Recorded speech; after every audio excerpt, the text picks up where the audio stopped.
The Kate Daly Show.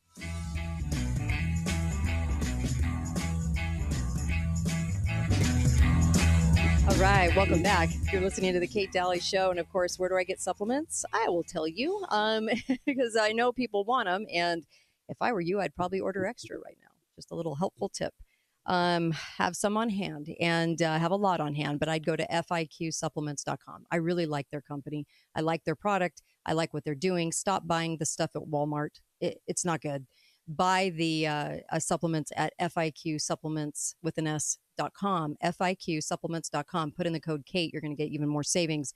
All I'm telling you is you want good ingredients that actually absorb into the body. So there you go. There's my tip for the day. And they have wonderful. Take the whole C. Don't take absorbic acid. Take the whole C. You know, we've done so many shows on health on this program. I don't even know how many. The number's high. And let me just tell you, you need good supplements because our food is, I don't even have the adjectives to describe. We've talked about the storm. We've talked about, the election. I wanted to get actually a few thoughts from you, Jeff Dornick from the Jeff Dornick Show. I wanted to get a few thoughts from you on the strike.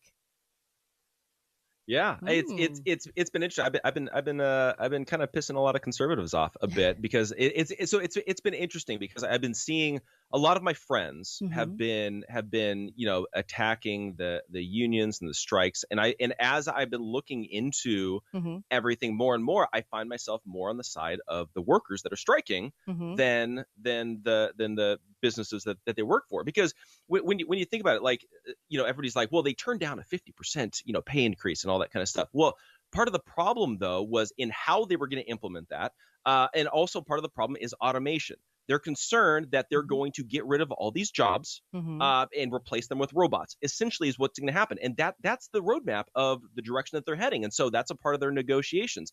But also everybody's like, look, they're making a lot of money. Why? They're being greedy, the whole deal. Okay, so number one, the starting pay for these dock workers is $20 an hour. I'm out here, again, I know I'm biased because I'm out here in communist California. Minimum wage out here is $20. So if you go work at McDonald's, you're making $20 an hour. Right. On top of that, we're dealing with massive amounts of inflation. Home prices are skyrocketing. Food prices are skyrocketing, all of that. So I think that there's a valid thing to justify and say, like, look, somebody who's working at the docks, that's taking a risk to life and limb. They're dealing with big, heavy machinery and equipment and all that, very expensive stuff, should be getting paid more than the cashier at McDonald's. I think that's a fair assessment to make. And then on top of that, having negotiations about the implementation of automation is very important. Everybody's like, well, fine. Screw the dock workers. They're screwing all of us. Bring in the robots and replace them. Okay, fine. They're coming for you next. I don't care what job you're in. The robots and AI and technology are going to replace you at some point. That's the trajectory that we're on. At a certain point, we should all be all banding together to fight against this crazy technological overthrow of this country.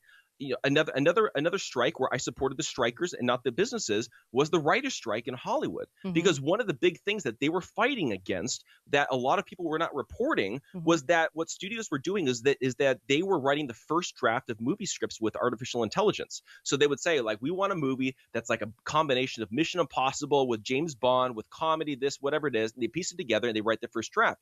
What most people don't realize is that writers make the most money in the first draft because that's where the moment of inspiration comes. That's the hardest part of writing a script. So what they would do is they would cut out the writers with AI, send the scripts back to the writers to, hey, rewrite this at a discounted rate. And then they're like, you're screwing us. Like, we can't do this. That's the trajectory that we're going. If it's not in your industry yet, it will be in your industry very, very soon. We should all be taking this very seriously. And I don't think that conservatives are taking a strong enough stance on this one. I have a little different take. You want to hear mine? Yeah, a little different take. I love back and forth on this show. So I have a little different take. I think that they're sort of using the catalyst of the automation because you haven't seen anybody really go after that on a strike level within the unions to this degree. And this is half our country and the ports, which would be extremely damaging. So I actually think they're using that so that people go, well, yeah, let's fight automation. But I actually think they're using that so they can get a little more empathy towards this so that people aren't angry when we start to see the shortages develop and how bad it's going to be an impact. But that's my very conspiratorial mind is that I think it's being used as a catalyst for that more so than, is it a problem? Yes. Should people be fighting it? Yes. This is definitely and the timing of it was very strange to me. The timing, Costco even knew about it in July. Very, very weird timing. Okay. So Costco was able to get their feet under them. What other industries knew too. But I feel like it's being used a little bit as a catalyst so that we're not that angry at them and that we fight for them. But I could be wrong. I can always be wrong. And so I throw that back at you because I don't know, but that's how it's felt to me. And the timing of it's a little too weird and suspicious. Do you think the timing is a little weird for October? Well, I mean, so if the timing's weird, then you would have to go back 6 years to when the last contract was signed and have the expiration date be specifically at this point for a specific reason.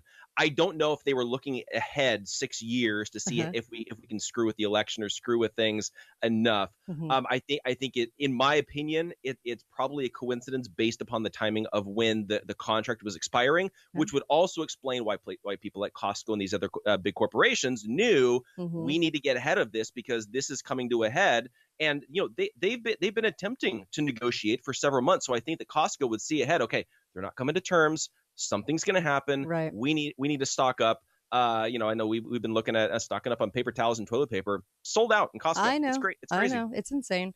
And it's like a feeding frenzy over there. And also with about a minute and a half left, the right-left game. We were talking about it a little on the break. The right-left game, I wish people realized to the depth that it's played. Don't you?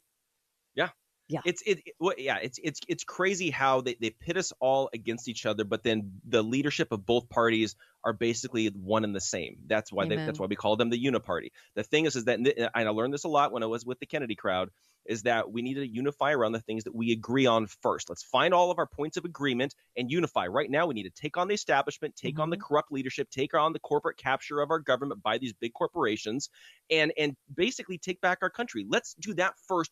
And then we'll fight over the wedge issues later. Like that's, to me, let's unify around what we unify on. We'll discuss and debate the things that we disagree on later. Yeah. And I also think, and we've said this many times on the show, but the founders didn't wait for a new king. They did not wait for the government to become better because they knew what to expect.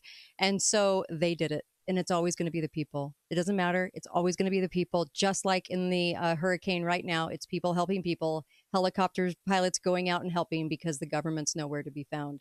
And we better start understanding that. It's a really real thing. We've got to do it. Yeah. Oh, yeah. It's personal responsibility. It's a very conservative attribute. It's been fun talking with you, Jeff. You'll be back, I'm sure. Jeff Dornick from the Jeff Dornick Show. Appreciate you. And they can find you on anything. Go to Pickaxe, though, PICKAX.com, right? That's right. Yeah. And you guys can follow me on there. I love it. I like people thinking out of the box. I like privately funded things. I like it. Jeff, it's been a pleasure. Appreciate you. And of course, be faithful, be fearless. See you back here tomorrow with Dinesh D'Souza, Nick Searcy in the crowd. And of course, see you tomorrow.